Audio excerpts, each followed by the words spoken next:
The Honorable, the Judges of the United States Court of Appeals for the Fourth Circuit.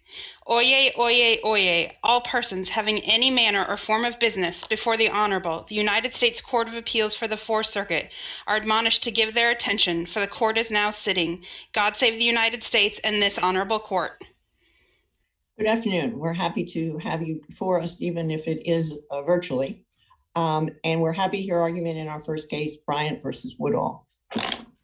Mr. Wood? Good afternoon, Your Honor. May it please the court, I am Michael Wood. I'm an attorney with the North Carolina Department of Justice. It's my pleasure to be here today. Thank you for hearing the state's argument. This is a case without a controversy, and it raises important issues about Article III standing in the federal courts. Plaintiffs have never been charged with the state law that they purport to challenge here. There's been no criminal, no civil, no administrative action against plaintiffs, nor have they been threatened with any such action ever. Those facts are undisputed.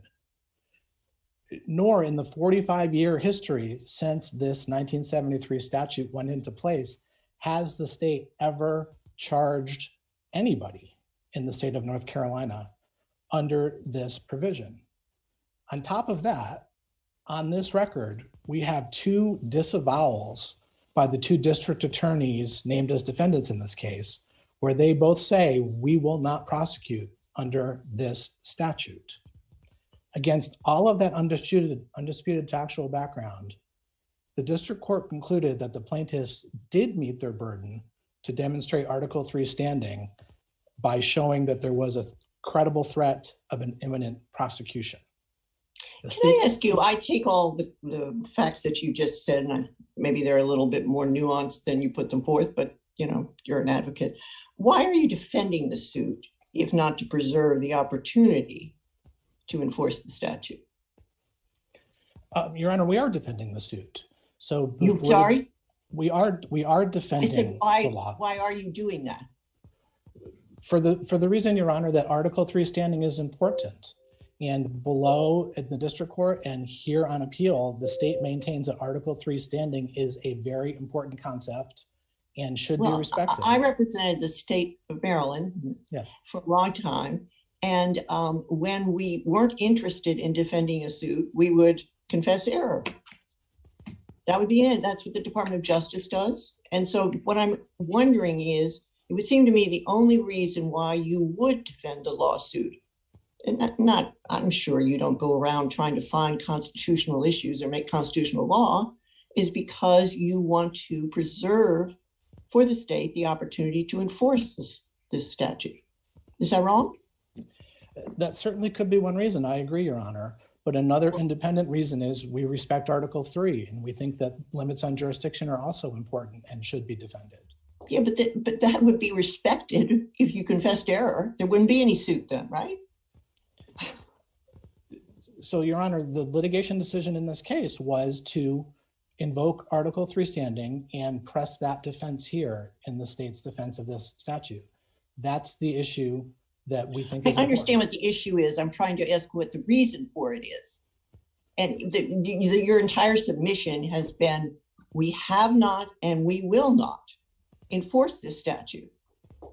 So why are you here defending it? Well, Your Honor, as an employee with the Department of Justice, our job is to defend state law. This is valid state law on the books since 1973. It's been challenged in the district court below. Our defense was to invoke Article III, among other things. And a person could be held to have violated this law, which has been enforced all this time, right? It is possible, although it hasn't happened, that this law could be enforced someday in the future. That's absolutely right, Your Honor. Okay.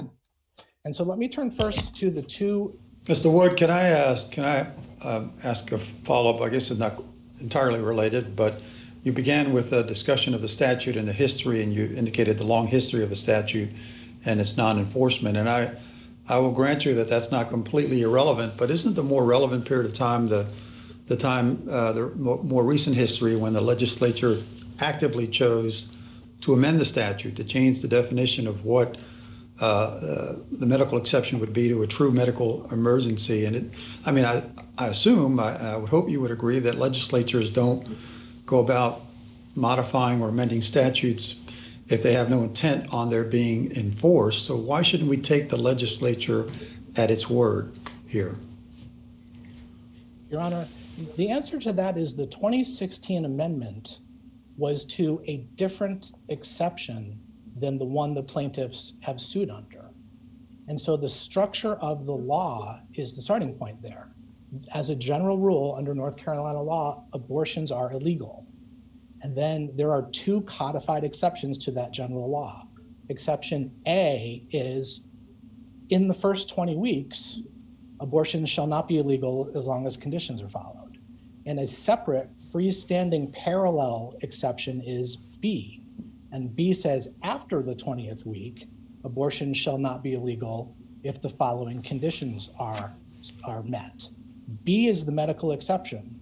B is the only one that was amended in 2016 by the General Assembly. Critically, plaintiffs didn't sue under B. Plaintiffs did not bring their claim under B. Right in the plaintiff's complaint, it's clear in record page 24, paragraph 21 of the complaint, that plaintiffs said both before and after the 2016 amendment, exception A was unconstitutional. So the change between 2015 and 2016, which the district court focused very heavily on, and we contend in error, that's not material to the state's intent or lack of intent to suddenly start enforcing exception A. Can I ask, counsel, can I follow up on Judge Diaz's question? The cases talk about the import of amendment, and you use the word intent, right? And the courts seem to say that where a legislature amends a law, it shows an intent that the executive enforce it, some legislative intent.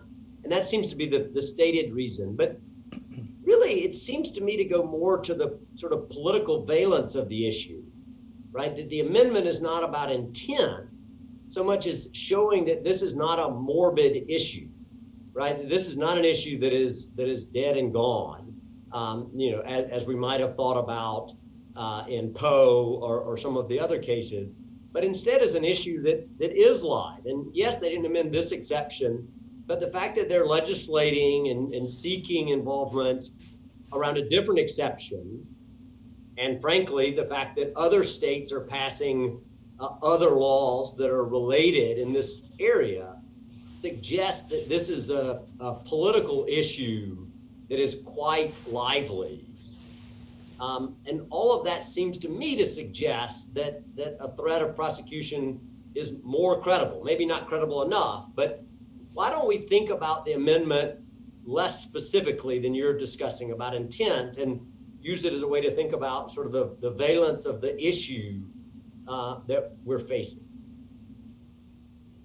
I think to answer your Honor's question, I would say this. I have no problem agreeing that an amendment to exception B shows that the General Assembly was focused on that exception, the medical emergency exception, and wanted to spend its legislative energy to change that law. And I even can say that would indicate to me, and the case law indicates, that the General Assembly acted for some reason. There must be some intention there with respect to B. But I really do think it's a logical leap to read from that effort on one part of the statute, on one exception, to then ascribe that there's a change of mind or a new intention, a renewed intention on the one that was sued under in this case. I don't think that follows. I'm agreeing with that, right? I don't think it says much about the legislator's intent with respect to the 20-week ban. But what it does sort of highlight is that this is a live political issue, right? That this is an issue that, this being the regulation of abortion at and around these times and the manners in which it's done, that those are very much live issues, right? They're not like Poe or Judge Wilkinson's opinion, where he talked about a statute being on the books out of historical oddities. Right? These are very much live issues. And that's what the amendment seems to say to me, more than, some amorphous and undefined legislative intent. Why didn't it tell us that? I don't know. So there can be no prosecution under, there would be separate prosecutions under Exception A and Exception B, right? They're freestanding, they're separate. So I don't know that I can follow Your Honor's logic to say making any change to any portion of any of the abortion regulations therefore shows a renewed interest generally in reviving the state's prosecutions of the abortion laws. I don't think that that's a conclusion I can reach. I do think that the district court agreed with what you're saying and saw it as a unified whole and agreed that by amending one portion that necessarily is intertwined with the rest of it. But the cases that are in the cases that have been cited just don't support that. Many of the cases showed, I'm sorry, Judge? No, I was just going to say, I think you are maybe intentionally, but in any event, sort of missing the point that my colleague made. He didn't, but be that as it may, we have, together with this amendment, more recent amendments to the system part of the statute, we have, you talked about the district attorneys said that they didn't intend to enforce the ban. Well, those lack of intent letters are pretty Judge Motz, I'm having difficulty hearing you, and so I suspect. I'm sorry. What I was saying is I wasn't sure that he directly answered your question. But to go to another question, I thought that he made the point that the prosecutors had indicated that they weren't going to enforce this. And I think that their indication that they weren't going to enforce it was pretty thin. I have no intent at this moment. And they're in emails. It's no formal letter from the government saying we do not intend to enforce this statute, is it? No, that's absolutely right, Your Honor. It's not binding, it's not formal, it's not promulgated, it's no. It's not even saying that tomorrow they're not going to change their minds. It just says at this moment. I agree, Your Honor, and I would further state that district attorneys in North Carolina would not be able to bind their successor in office to hold a certain position. Well, it doesn't say that either. It doesn't say as long as I'm in office. Well, I mean, in the brief, we quibbled a little bit the difference between a present intention and I won't initiate. I mean, those words are different, and I guess. Excuse me, maybe I'm not remembering correctly. I thought one of these responses was an email which said something like, I have no present intention, or something like that. Is that wrong? No, you're remembering correctly, Your Honor. In the record, okay.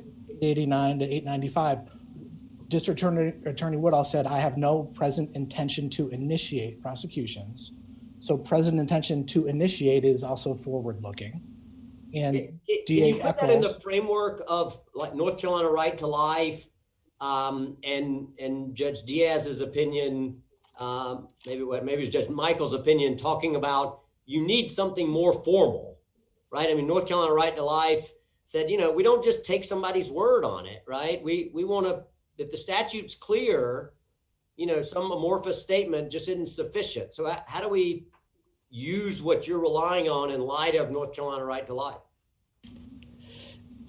So the cases, including North Carolina right to life, do say it doesn't have to take any particular form when we look at the district attorney's disavowal. Yes, there's a continuum. Yes, something that's formal and promulgated and binding would be one end of the pole, and something really, a handwritten note would be at the other end of the spectrum, perhaps. So what you need to, the fact that these were emails from the district attorney to the attorney handling this case and put into the record, that is something that the district court should give the appropriate weight to. However, I would say this, Your Honor, the cases do not say that the district attorneys have to give a guarantee for all time going forward that they will never change their position. I don't think that's a correct reading of the right to life case or the EQ2 case either. So the question is, what weight should that disavowal be given? And here the state submits, when there's a 45-year history of never enforcing Exception A or B, and the district attorneys, if the question is there a credible threat of immediate prosecution, These two statements speak directly to that issue. It's plaintiff's burden Mr. Wood, to could I show ask a separate question related to that and the credible threat of harm, I guess, that would allow standing in this case? So the plaintiffs in this case are medical providers, right, who have licenses granted to them by the state. And there's no indication in this record anyway that the licensing authorities have given any assurance that if they would proceed with an abortion under the circumstances prohibited by the act, that they wouldn't face licensing sanctions. So why shouldn't that be enough, irrespective of this, alleged non-threat of prosecution, to allow for standing in this case? Let me address the two different licensing agencies separately, Your Honor. So first, the medical board does have authority and does oversee the medical profession in North Carolina. There's literally nothing in the record with respect to the medical board and what it may or may not do based on some fact pattern in the future. That absence in the record has to fall on plaintiffs, since the plaintiffs had the burden of proof here. We just don't know anything about that fact, that possibility in the future. And with respect to the state agency, Department of Health and Human Services, the state did put into the record the affidavit of its representative, Ms. Howell, and she explains, and the statute supports, that the state agency doesn't have any enforcement authority under the criminal code. Its only obligation under that code is to collect data from doctors and hospitals and to report that data on a confidential, anonymous kind of basis. So similar to the medical board, Your Honor, there's no suggestion, there's no threat, there's no credible fear that either DHHS or the medical board is about to take action here. Can I ask a follow-up on that, Judge Mott? Sorry Sure. to go over, but on the medical board, and I understand your point, but is there any reason or any suggestion, I mean, you're a state employee as well, that the medical board has ever brought an action against a doctor for violating a state law that didn't result in criminal prosecution? I mean, it would seem to be a shocking idea that the medical board would sort of independently do it. I mean, I think the medical board does it after a prosecution, but are you aware of any instance in when the medical board revoked someone's license based on the violation of a state law that the state chose not to prosecute? Your Honor, no, I am not aware of any such thing. I don't think the record contains any information on any such thing.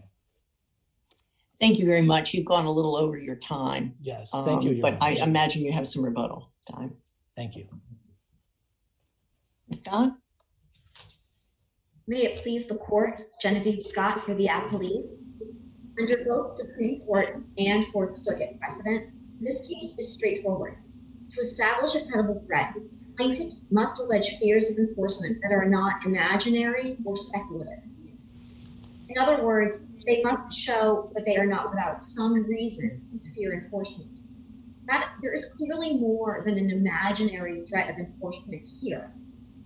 Before the injunction was in place, the providers complied with the ban and turned away patients seeking constitutionally protected health care. That is undisputed.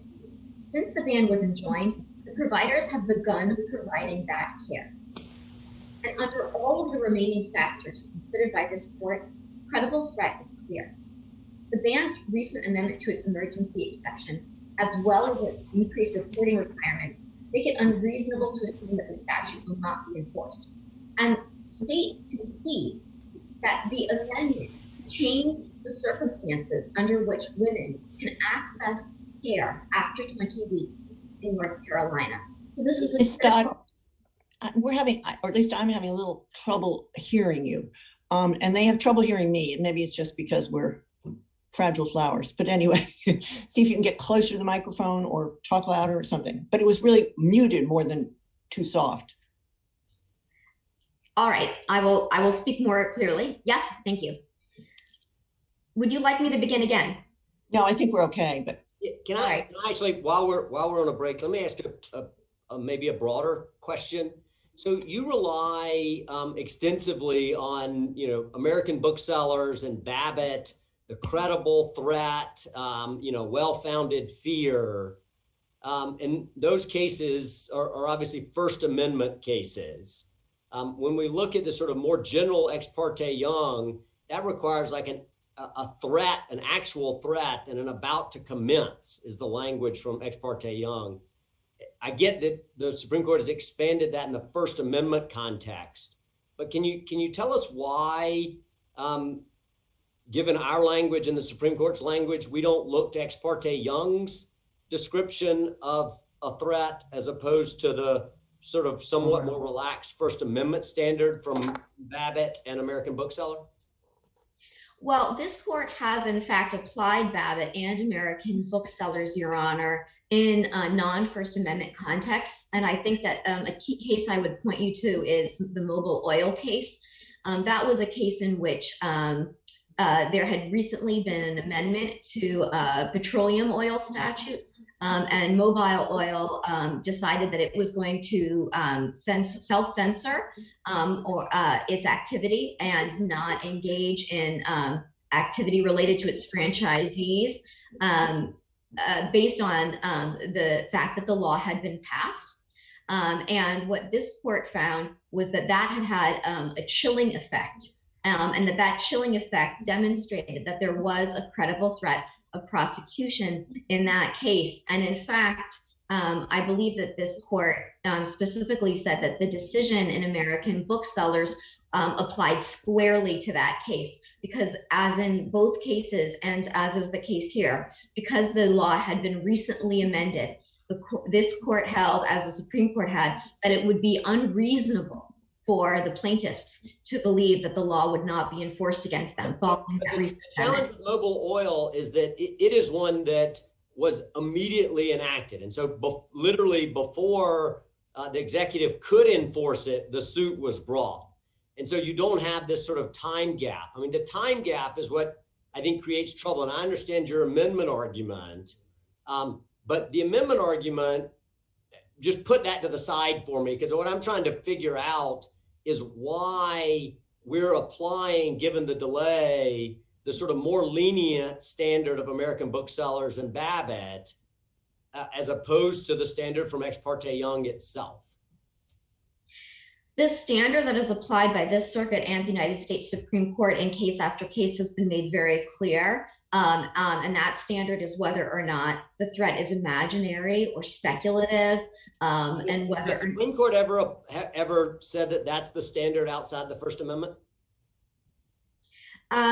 Yes. For example, in the Holder case, that was the standard that was applied in the Second Amendment context.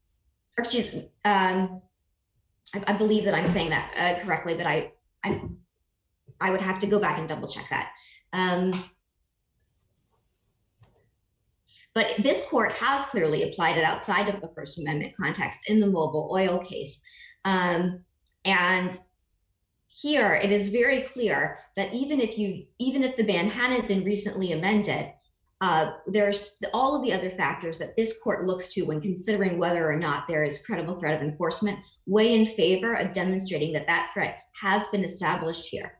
In addition to the fact that the providers were chilled from providing constitutionally protected care to their patients, which they now currently provide, it's also the case that there has never been any open and notorious violation of the law, as there was in Doe versus Dooling, of the type that would possibly undermine the credible threat that the providers face. And there has been no disavowal from the state. There has been no civil disavowal whatsoever from the medical board.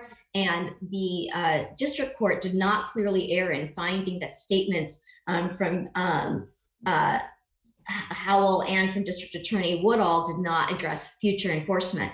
And one thing I will just correct on the record is I believe that my colleague said that there had been disavowals from both district attorneys, but I believe that since District Attorney DeBerry has succeeded District Attorney Eccles, the only thing we have in the record for Durham County is an article from the Washington Post that was co-authored by District Attorney Eccles, in which she makes generalized statements about prosecutorial discretion regarding abortion laws and does not even specifically mention the law at issue here at all.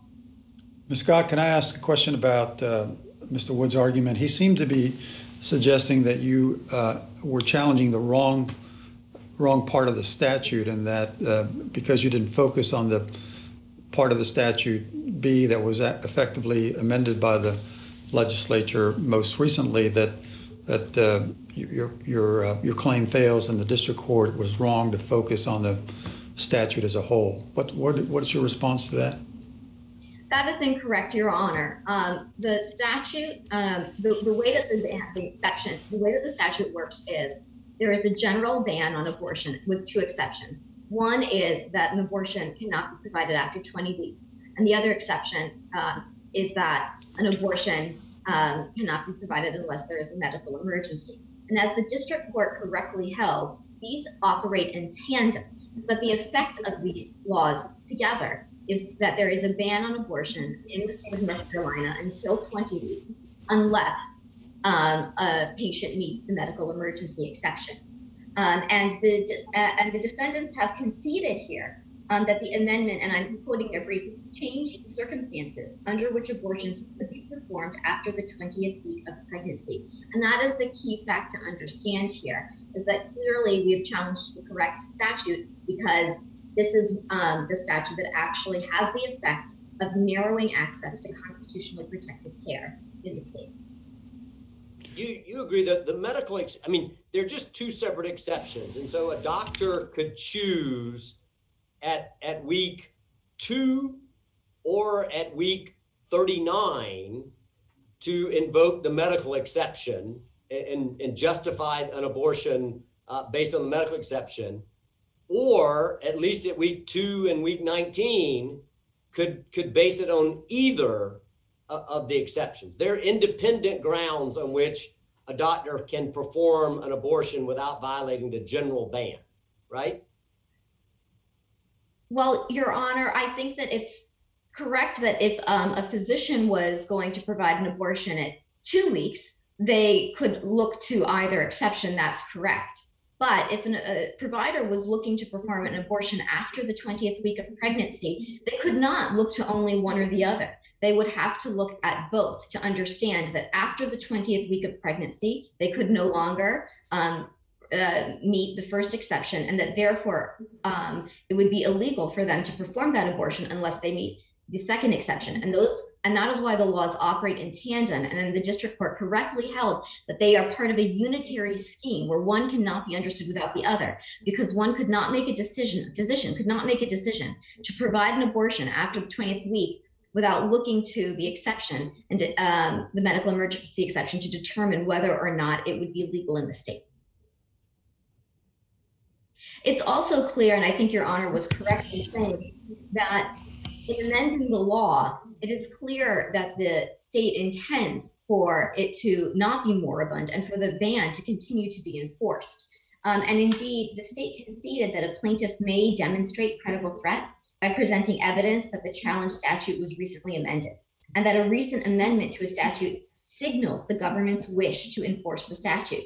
That's the state's opening brief at page 16. Right, but why? I mean, this is back a little bit to Judge Diaz's point, but why? I mean, what we don't have, or at least what I've never seen, is a case that says if you amend one law, that we should infer from that some legislative intent with respect to a related yet wholly distinct law.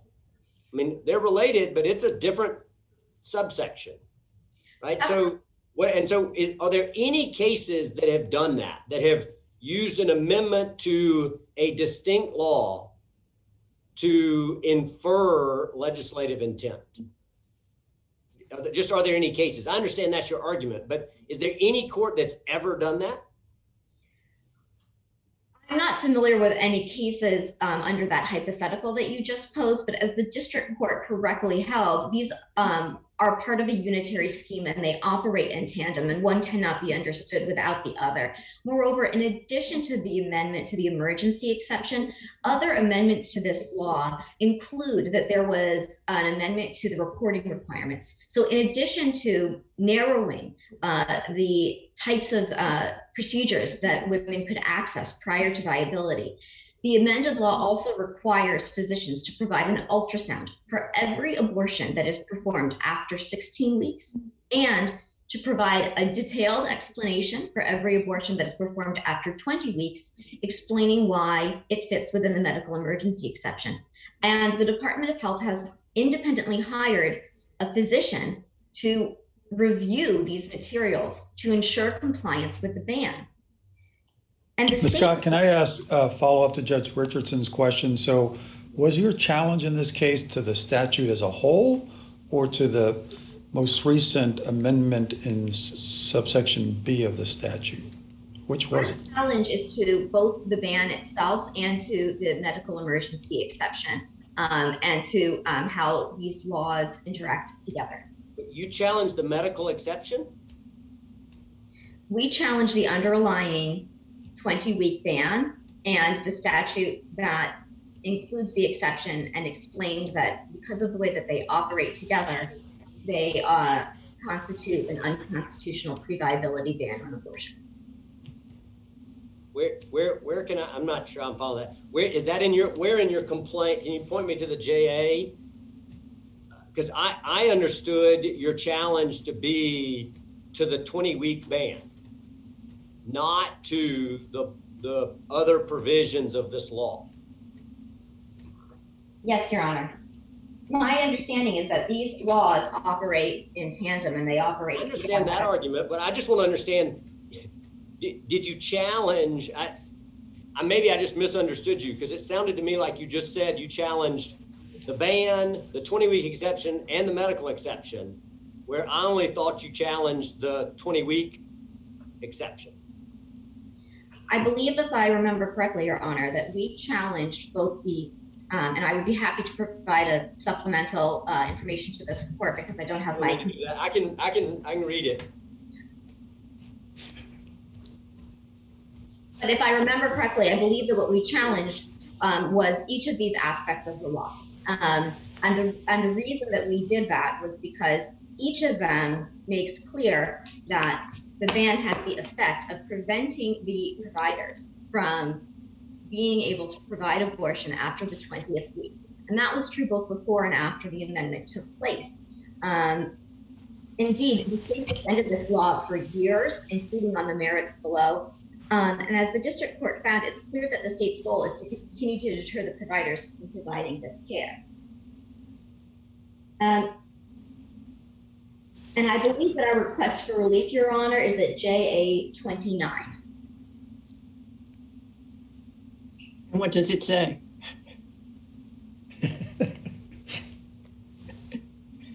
It's a mystery what it says. Declaratory judgment that criminalizes abortion, and it cites 1444, 1445, and then 1445-1, and it says collectively the 20-week ban. That's right. And so we have challenged 1444, 1445, and 1445.1 A and B, and that is both the underlying ban and the exception. It is unconstitutional as applied to pre-viability abortions. That's correct, Your Honor. The district court's judgment says that it enjoins 1445-1A only in conjunction with 1444 and 1445. So it seems to be saying what you're saying to us. That's right. The district court wanted to be clear that it was only enjoining the ban and the as it existed, that it wasn't enjoining the underlying law.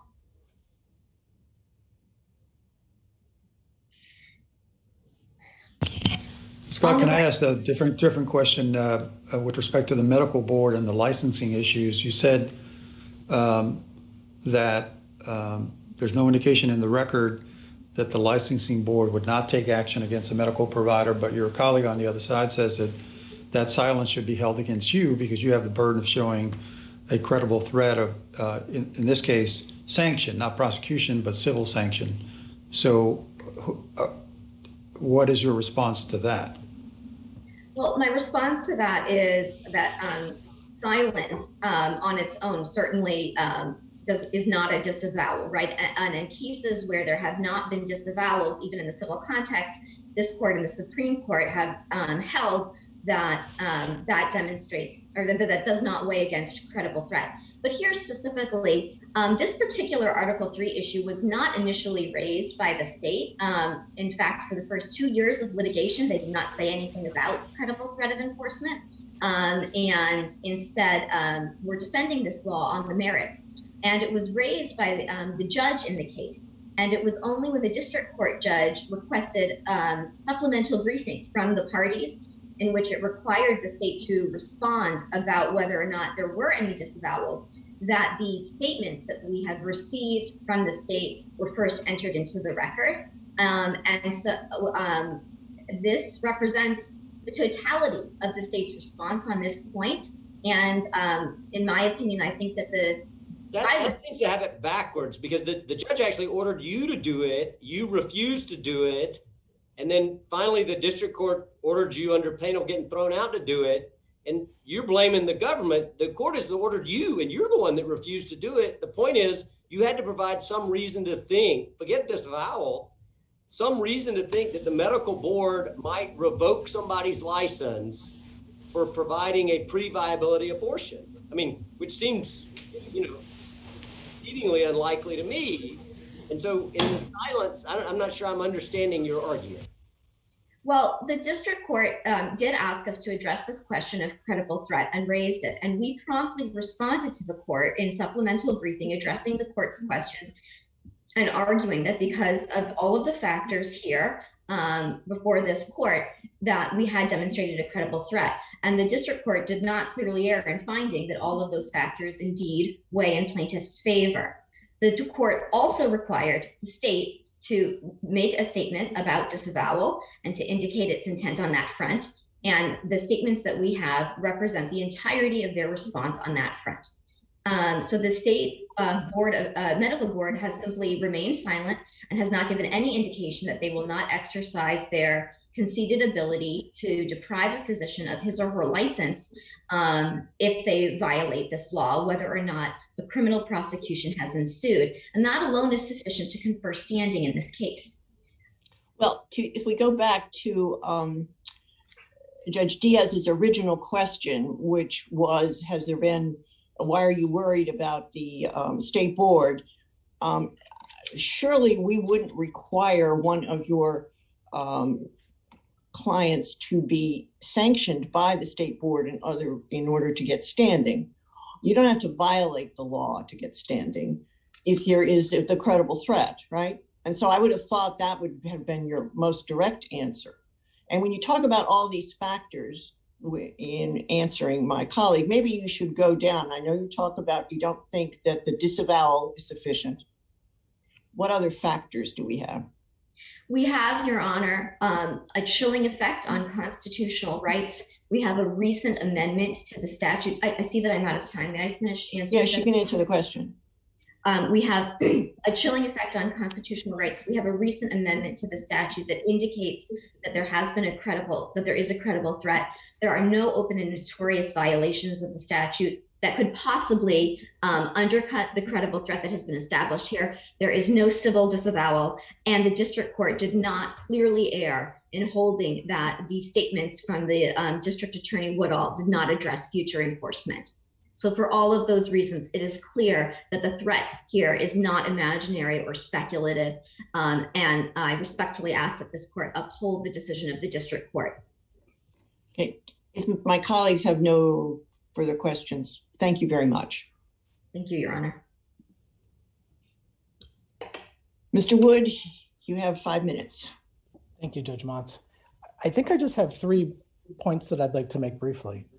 First, as to did the complaint allege a cause of action with respect to just exception A, which is the 20-week ban, or did it also attempt to challenge exception B, which is the medical emergency ban?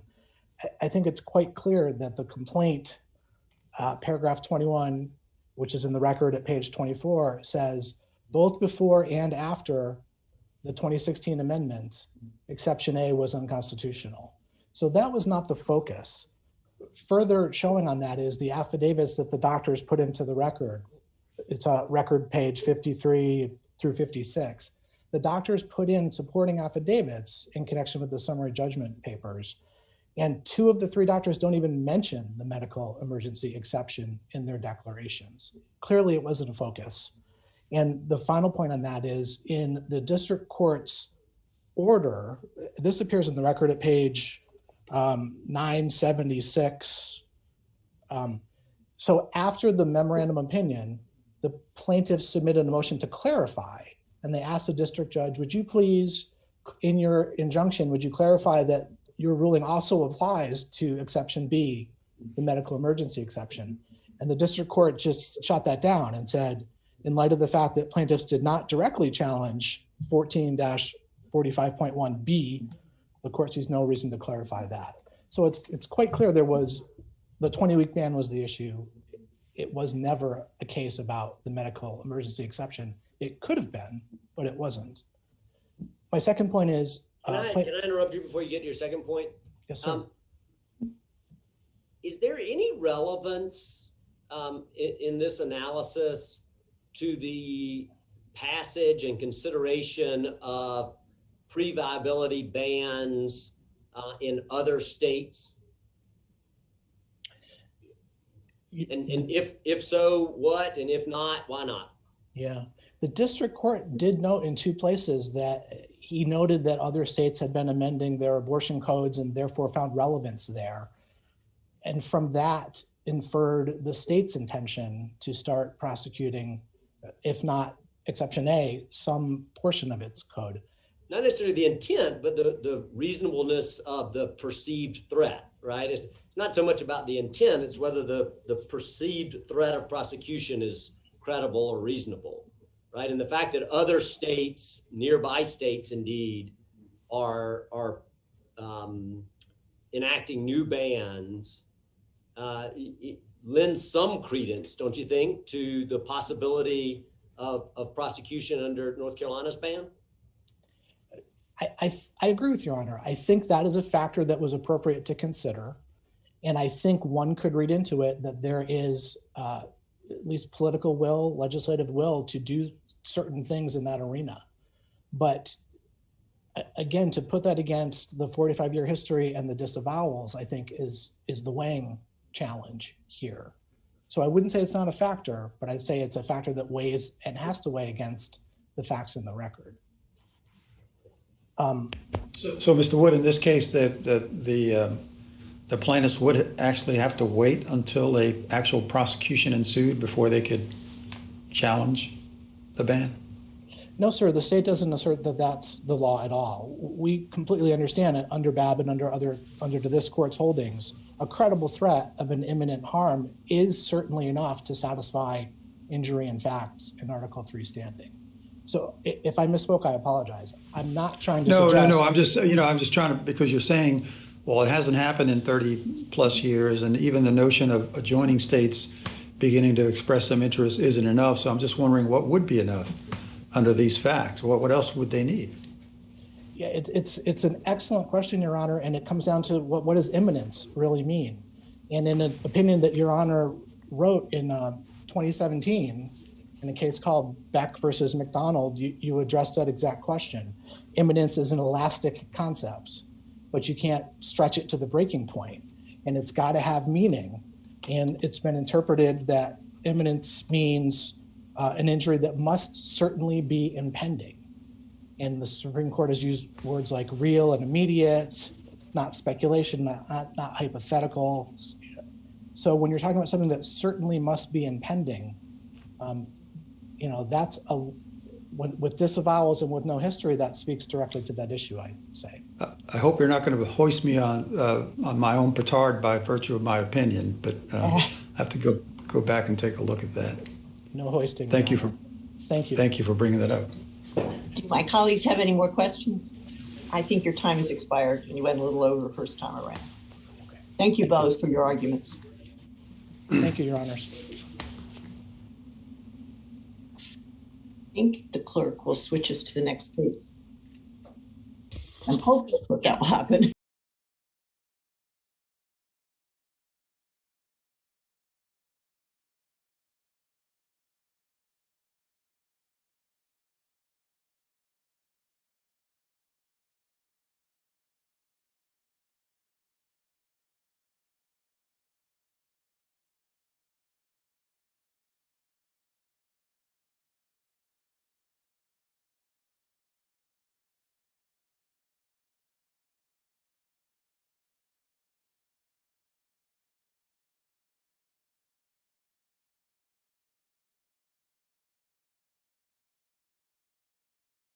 Judge Motz. Thank you very much. We're happy to hear argument in Arvon versus Liberty Mutual Fire Insurance Company. Mr. Potts? Thank you, Your Honor. It is a pleasure to be here today. Before I get started, do we have any issues hearing me? I don't. Okay, good. I think we're fine. Thank you. If it may please the court, my name is Jeffrey Kotz and I represent the appellant Bijan Arvon. In this case, Liberty Mutual contends that no evidence exists that anyone at Liberty Mutual ever told Mr. Arvon that Mr. Shakiba was the at-fault driver. But that is directly contradicted by the deposition testimony of Mr. Arvon. In response to a question from Liberty Mutual's counsel about whether anyone at Liberty Mutual ever told him during any conversation that Mr. Shakiba was the at-fault driver, Mr. Arvon responded yes. He remembered one conversation in which he was told that Mr. Shakiba was the one responsible for his accident. Any ambiguity in his answer was cleared up in the very next question when he was asked, so your testimony is that someone at Liberty told you that Mr. Shakiba was responsible for your accident, to which he replied yes. And then 2 questions later, Mr. Arvon again answered correct to the same question as to whether he had had a conversation with someone at Liberty Mutual who told him that Mr. Shakiba was responsible for his accident.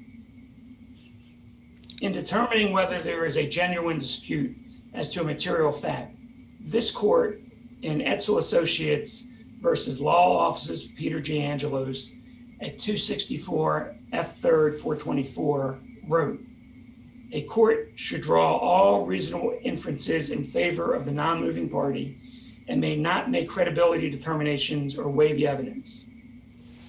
In ruling on the motion to alter or amend, Judge Gessner reviewed the deposition testimony of Mr. Arvon, and instead of allowing the jury to weigh the evidence, she put herself into the shoes of the trier of fact and decided that Mr. Arvon's testimony was too vague to provide direct or circumstantial evidence. Mr. Kotz, can I interrupt you for a second? So the judge did make that point, but didn't the district court primarily rely on the fact that this deposition testimony was not cited as part of the summary judgment record and relied exclusively on Rule 56 that appears to require just such a citation? Why isn't that enough of a basis on which to affirm the district court? Because, Your Honor, she did not make that determination. She actually stated in her opinion that she said whatever reason they were using, and I think it was going on the manifest injustice reason, she commented on the evidence. So the fact is, I think the judge correctly exercised her discretion by deciding to evaluate the new evidence introduced by Mr. Arvon. However, she abused her discretion in finding that the testimony of Mr. Arvon did not create a factual dispute and usurped the role of the trier of fact in deciding that Liberty Mutual had not made any misrepresentations to him. And if I could go back to the Etzel court, when Judge Gessner decided that Mr. Arvon's testimony was too vague to provide direct or circumstantial evidence, that's exactly what the Etzel court prohibited. It's the trier of fact role to decide whether to believe Mr. Arvon's testimony. Therefore, Judge Gessner's ruling on the motion to alter or amend should be reversed and the case should be allowed to proceed to trial because there is a question of fact for the jury to decide. In the case of EEOC versus Lockheed Martin, it was decided at the court's discretion to correct an injustice is broad. And in that case, the district court used newly presented but previously available evidence to conclude that a manifest injustice would be done by allowing the judgment to stand. I think when you look at all the actions in this case, you can see how Mr. Arvon detrimentally relied upon Liberty Mutual's actions. They paid his medical bills, they paid for his property damage, all in the name of Mr. Shakiba. And then they told him that Mr. Shakiba was responsible. And that led him to the conclusion that Mr. Shakiba was the proper party to sue. And that is the misrepresentation. And unless you have any further questions, Your Honor, I will allow Mr. Meehan to proceed. So if we find that this alleged affirmative misrepresentation is not properly part of the record, Mr. Kotz, and we're left with simply the statements by the insurance company that the driver in this case was actually the insured, not affirmatively indicating additionally that he was the driver.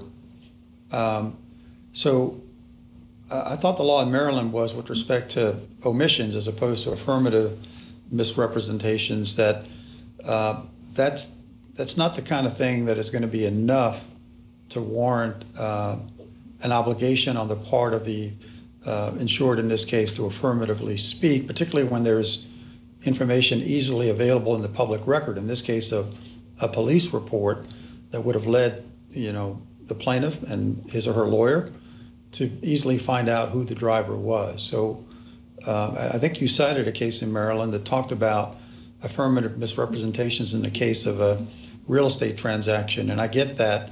But if you don't have an affirmative misrepresentation, you're left with silence, and you're left with a public record that is easily discovered. And what does the law of Maryland say with respect to that? I think the law, Your Honor, is that she fails to disclose a fact that she knows, and that constitutes fraud by concealment. And I think, I'll refer to the statement made in the appellee's brief where it said that Ms. Fletcher, the claims adjuster, would have told Mr. Arvon or Mr. Rosen who the driver was if she thought they were,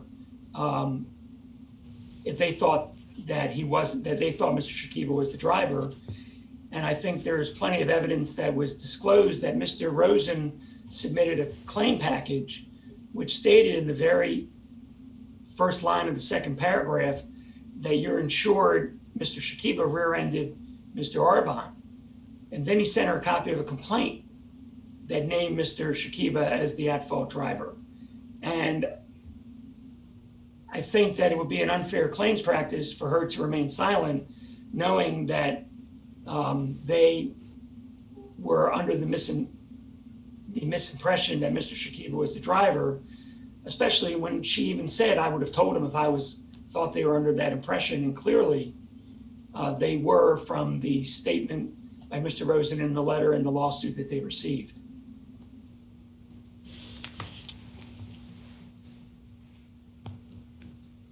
I don't have anything else. Thank you. Thank you, Your Honor. And just one thing before I was going to say sit down, but we're all sitting now. So do you claim there's some sort of special relationship between these people? A special relationship between Mr. Arvon and Liberty Mutual? No, a special relationship between your client and the person to whom he says gave him incorrect information. That would be the Liberty Mutual adjuster. Yeah.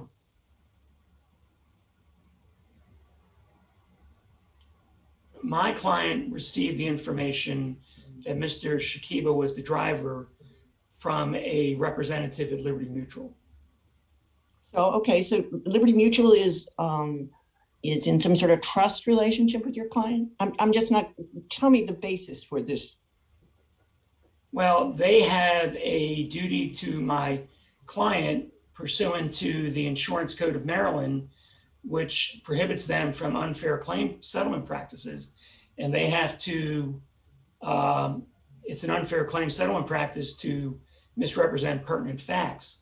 So that statute in itself creates a relationship between a claimant and an insurance company. I've heard what you said. Thank you. Thank you. Mr. Kotz, I'm sorry, just one follow-up. So I think I may have misspoken, and you corrected me when I said, when you said that the magistrate judge actually affirmatively ruled on this notion of Rule 56 and citations to the record. It's clear that the deposition testimony wasn't cited to the magistrate judge when she initially made her summary judgment disposition, but you're right that she didn't affirmatively rely on that rule in the subsequent order, but the subsequent order is all about whether or not to set aside that ruling on grounds of manifest injustice. And it seems to me that it's hard to argue that there was a manifest injustice when the party who had access to the information, in this case, the deposition testimony, never presented it to the magistrate judge at the appropriate time when it should have been presented, not after the summary judgment ruling was already entered. So I'd like you to speak to that. Your Honor, if Judge Gessner had not weighed in on the deposition testimony, if she had stopped with, I do not see any of the exceptions under Rule 59 as applicable, I would understand your point. But I think that once she weighs in on it, she's allowing the evidence to correct a manifest injustice. She doesn't say that this evidence does not prevent a manifest injustice. She just weighs in on the evidence that says it doesn't change my opinion from before. So she never addresses that it was not a manifest injustice to not include this evidence. So I think that, as I stated before, it's the question is whether she abused her discretion in making this ruling. And I'm stating that she didn't abuse her discretion in deciding to evaluate whether it created an issue of fact and dispute. Oh, well, let's accept that for the moment. So how does a statement that some unidentified insurance representative, a certain person was the driver? I mean, there's no indication of who that person was. So how does that create a genuine issue of material fact for trial? Well, Mr. Arvon said that it was someone at Liberty Mutual. The fact that a mechanic who doesn't practice law, who doesn't deal on the phone every day with people, doesn't remember the person's name, should not be something that a jury would weigh against them. You have to decide whether every time you take a phone call, you remember that person's name. And I think the fact is he got a phone call from Liberty Mutual. Whether he remembers the person's name or not, I don't think should be the tipping scale. I think it becomes more important that in front of the jury can decide to weigh his credibility. And they can make the determination that, yes, maybe I wouldn't have remembered his name, or he didn't remember the name. We don't believe any of his testimony. But it's the trier of facts decision as to whether to believe whether his statement about that conversation is credible. Well, how would you go in front of a jury when you don't know who the person is? I mean, how many employees do you think Liberty Mutual has? You got to move closer, Your Honor. How many people, sorry? We lost you for a second. I'm sorry. How many employees does Liberty Mutual have? I don't know, but I'm going to guess it's more than 500. Right. And so you go to the jury and say, one of these 500 people said something, but we don't know who it was. I mean, how could that ever create a jury issue? Well, Liberty Mutual's records show that he communicated with two people at Liberty Mutual. I hope I didn't forget her name, Miss Lang and Miss Fletcher. So it's one of the people he communicated with. I think that a jury could find that I received a phone call from Liberty Mutual about my case. And that should be enough for them to say that, believe him that he received a phone call from Liberty Mutual. Why would he make that up? Okay. Thank you very much. You're welcome. Mr. Michigan? You just have to unmute your video. Excuse me, your audio. Sorry about that. I was talking to myself for a second. May it please the court. The way I read the trial court's decision on the motion to alter or amend is, she went through the analysis about, this is clearly, there's no new law involved, there's no new evidence. This evidence was available prior to the filing of the motions for summary judgment. And I'll note too that the appellant had 6 weeks to respond to the defendant's motion for summary judgment at that time. And so the court concluded that the only possible basis for the motion to alter or amend would be manifest injustice. And, I think she looked at the Pacific Insurance case and she found that there really wasn't much of, or basically no manifest injustice in the case. But then she turned to the issue of what the new evidence, or not new evidence, but the new positive evidence is, kind of as an aside, and went through it. And she noted that the evidence really isn't evidence at all. The appellant stated in a deposition, I think that an unnamed woman at Liberty Mutual told me at one point that Puya Shakiba was the at-fault driver. And I think that the court basically concluded that that's not even real evidence. Even if I were to consider that in the manifest injustice analysis, it still wouldn't be enough to put that on that radar.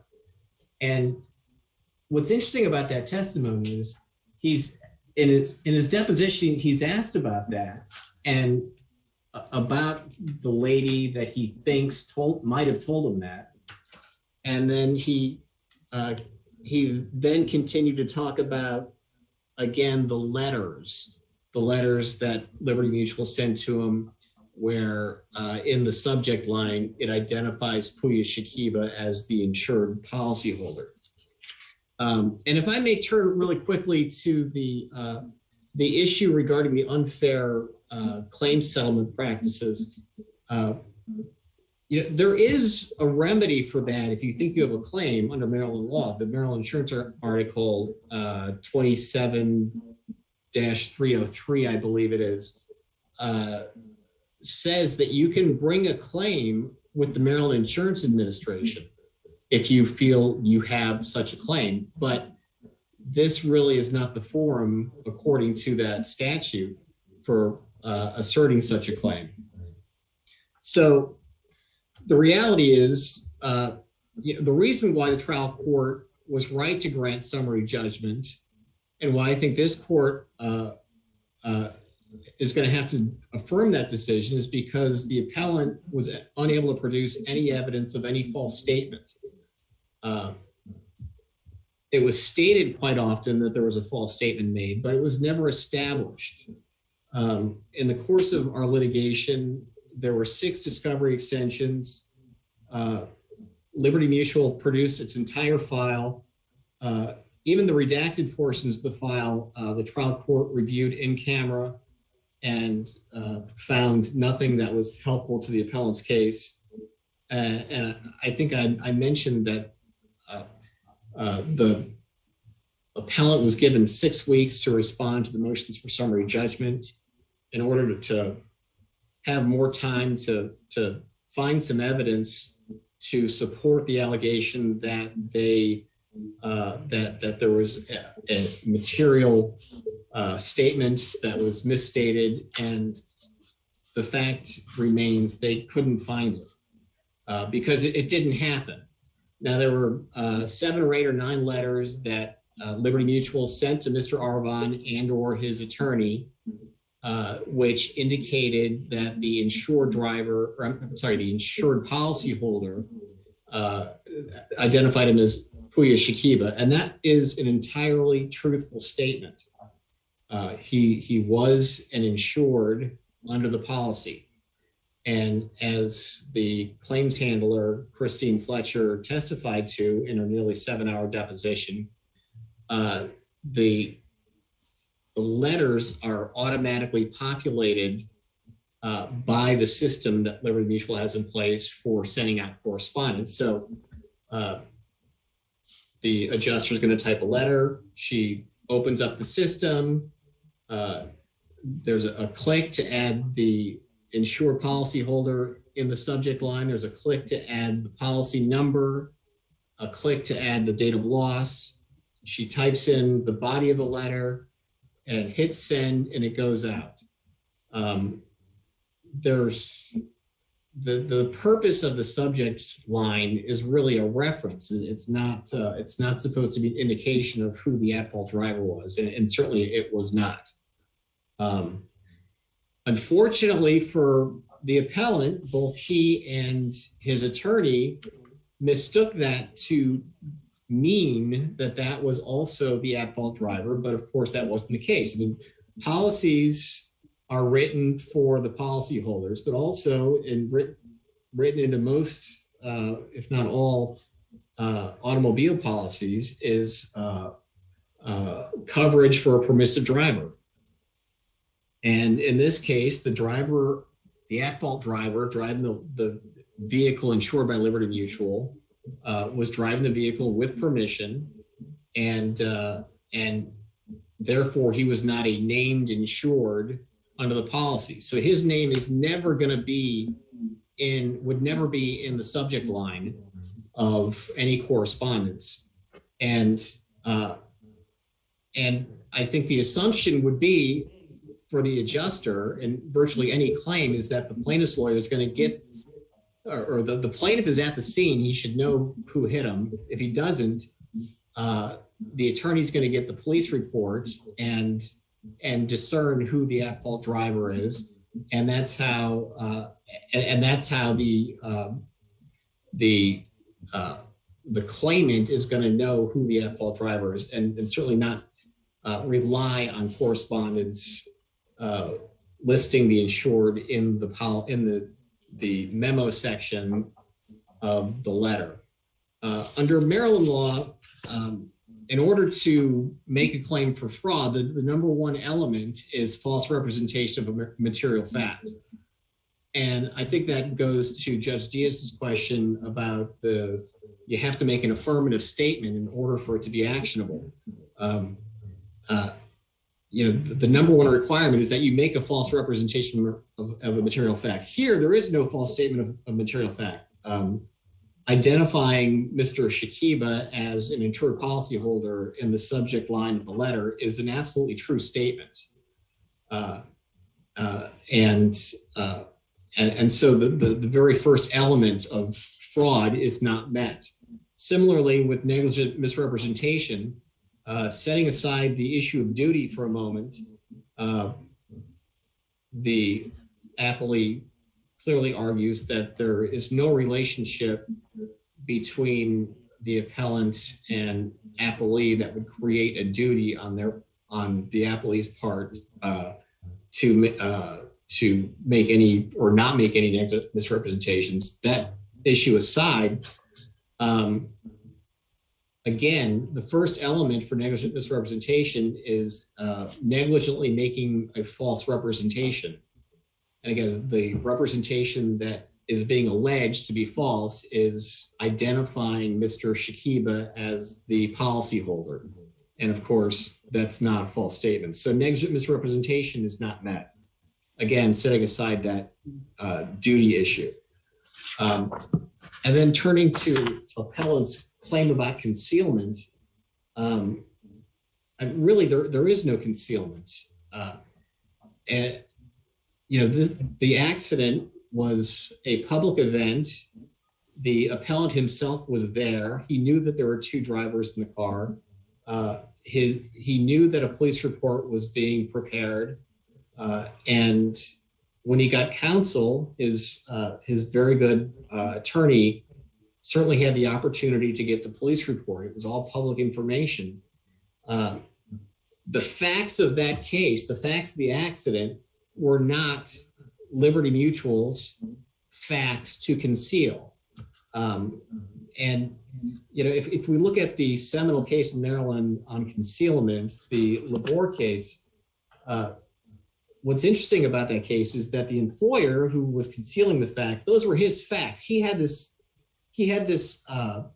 this employment agreement, pretty heavy terms in an employment agreement that he never told Mr. Labor about until after Mr. Labor quit his job and spent money to move and was finally hired or took the position at the employer's place of employment. It was only then that these new employment terms were sprung on him. There was no public avenue or separate avenue for him to get that information. They were held closely and tightly by the employer. And that's why the court in Labor found that there was a concealment. Here, the accident was a public event. It was publicly recorded. And as the insurance adjuster, Christine Fletcher, testified to in a deposition, she was the most surprised that the appellant and his attorney didn't know who the at-fault driver was. She had no idea that they didn't get the police report, that they didn't discern that. And she even testified that had she known that, had she suspected they didn't know who the right driver was, she would have been happy to have given them a copy of the police report. But it just never came up.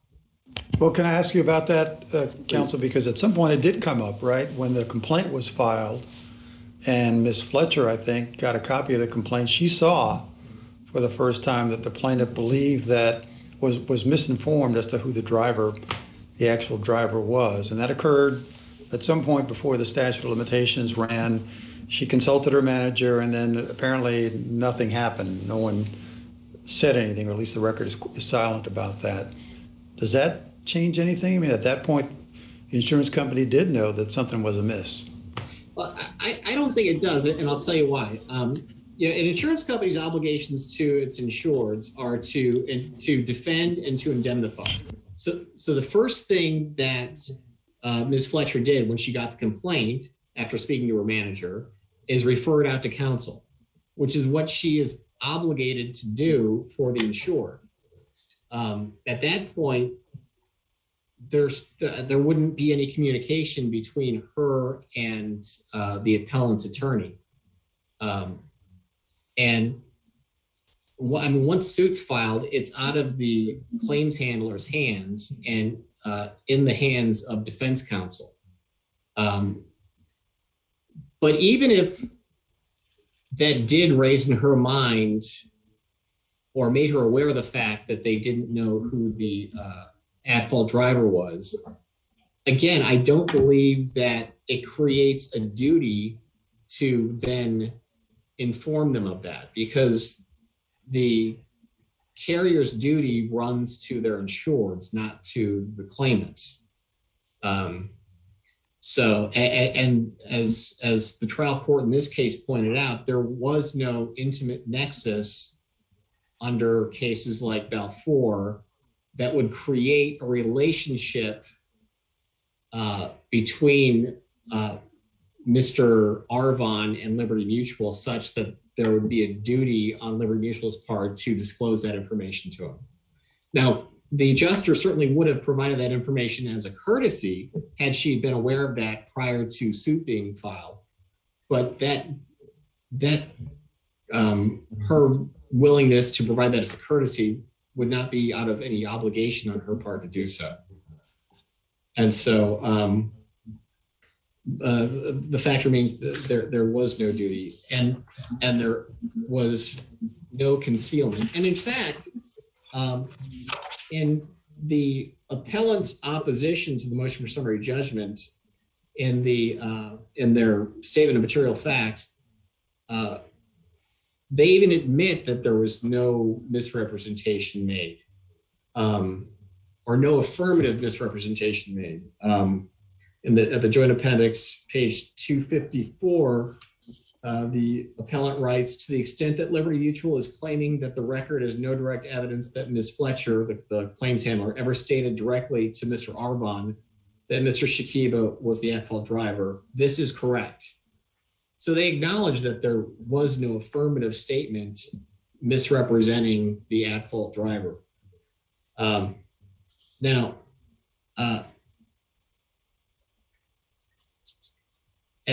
and so it simply did not happen.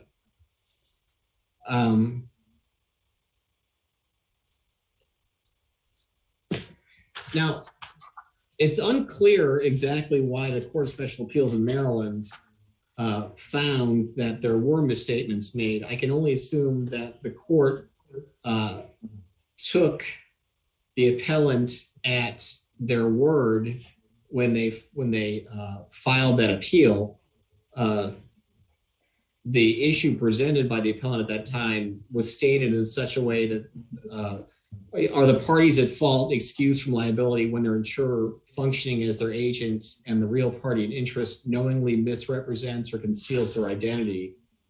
I think the Maryland Court of Special Appeals took the claimant at his word, but there was no evidence of any concealment or misrepresentation in the underlying, in that underlying circuit court case.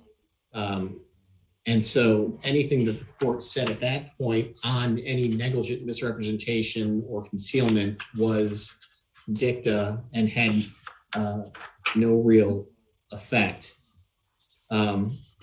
So the reality is the statements by Liberty Mutual were completely truthful. They were not intended to mislead or misrepresent the claimant in any way. They didn't have a special relationship with Mr. Arvon, the claimant, which would have created a special duty, which would require them to disclose certain things like the identity of the at-fault driver, although they would have. There was certainly no negligent claim handling, and there was no claim made for that. And there just simply was no misrepresentation. Now, one of the points that appellant makes in his brief deals with a misrepresentation, supposed misrepresentation by the insurance broker who sold the policy of insurance to Mr. Shakiba and Mr. Kataparasti. And in the brief, I don't really fully understand it, but the brief seems to imply that they shouldn't have issued the policy based on the information that was provided to Liberty Mutual because their agent, Mr. Murjafari, was, fraudulently obtained the policy. I mean, and they in the brief, they cite some cases regarding insurable interest. The reality is, if there was a fraud made in this case, it was against Liberty Mutual. If Mr. Shakiba was not, did not have an insurable interest or was not the actual owner of the vehicle, the last party to know that in this case was Liberty Mutual. They immediately investigated the accident. They immediately found coverage for the claim. Why do you say that? You had the police report before they had the police report. So you knew who, I mean, I don't know why any of this matters, but you knew before the plaintiff knew because the plaintiff didn't have the police report. You weren't the last person to know. Well, when the complaint was filed, they had it wrong. We absolutely knew. That matters, but your statement that you were the last to know seems demonstrably false. Well, let me tell you what I mean. I'm certainly not trying to misstate any record. Liberty Mutual certainly knew that Mr. Gold was the at-fault driver. He was driving it with permission of Mr. Kataparasti. They absolutely knew that. But there was nothing in the police report that indicated that that Mr. Shakiba did not have an insurable interest in the vehicle. And there certainly was nothing in the police report that would have alerted Liberty Mutual into suspecting that the independent agent that sold insurance to Mr. Shakiba and Mr. Kataparasti did not provide an honest, accurate application. I see that my time's up. I'm happy to continue answering this question. I think answer it until my colleague thinks it's been answered. It's answered. Okay. Thank you. Thank you very much for your argument. Sir, do you have any rebuttal? Mr. Cox? You have to put on your microphone if you're going to have rebuttal. I have rebuttal, Your Honor. Okay, great. Your Honor, the statement in his deposition was, I think she said one time, she said that Mr. Shakiba is the one who is responsible for your accident. Any ambiguity in that statement was cleared up in the next couple of questions from Liberty Mutual, where they asked him whether he had a conversation, and he affirmatively answered yes. That creates a question of fact for the trier of fact to decide. I think that if the lawyers who were responding to the motion for summary judgment had remembered this testimony and put it in the original motion, there would be no question that there is a question of fact raised. And it would have been impermissible for Judge Gessner to have weighed the evidence and determined that she didn't think it was evidence, as opposed to allowing the jury to decide it. Appellee's counsel stated that plaintiff was at the scene, therefore he should know who hit him. He's ignoring the fact that Mr. Arvon was taken by ambulance to a hospital. He states that his original counsel didn't get a police report. I know of no law that says you are required to get a police report. I think that Liberty Mutual made a misrepresentation that Mr. Shakiba was the responsible party, and that Mr. Arvon relied on his detriment to that. I don't think that, I understand not having a cause of action maybe against Mr. Shakiba. Tell me why, just out of curiosity. So isn't it true that Mr. Shakiba, under the insurance policy, is the responsible party, whether he was driving or not? He's responsible for his permissive driver. So his permissive driver is the person who caused the wreck. But from an insurance perspective, the responsible party is indeed the person who holds the insurance, because they're the ones that are going to have to pay the damages. So I mean, assuming we somehow looked through the Rule 59 issue, help me understand why I should interpret his statement as reflecting who the driver was, as opposed to who the insurance responsible party was. I'm laughing because my associate said, don't cite the dictionary. But if you look in the dictionary under the word responsible, it does indicate that a definition for responsible is the person who caused the event. And if you look at it from that definition, then hearing that Mr. Shakiba is the responsible party, then to Mr. Arvon, he's the one who caused the accident. And again, that is an issue to be weeded at a trial as to whether his statement was he caused my accident or what, or whether there's some other term he was referring to in responsible, what that referred to. One of the things, I think it was Judge Richardson, where you said that they learned on June 27, when they got a copy of the complaint. They actually learned back on June 6, when Ms. Fletcher reviewed the file. They had received Mr. Rosen's letter on June 4th. And the second paragraph, the first line says, as you know, you're insured, Mr. Shakiba rear-ended Mr. Arvon. She was on notice prior to any lawsuit being filed that they had the misunderstanding as to who the responsible party was. So I think when you talk about the relationship between the parties, Well, under the insurance article, it would be an unfair claims practice to make a misrepresentation of a pertinent fact.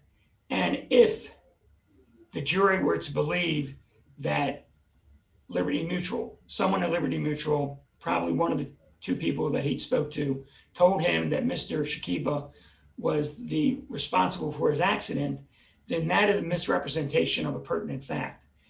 And to allow an insurance company to say, well, we don't have a duty to him, so we can make these statements. And therefore, when you rely to your detriment on what we have told you and end up suing the wrong party, shame on you. My time is done, Your Honor. Thank you very much. Well, that concludes our session for today, and we'd ask the clerk to adjourn court, which I think she will do shortly. This honorable court stands adjourned until tomorrow morning. God save the United States and this honorable court. Goodbye.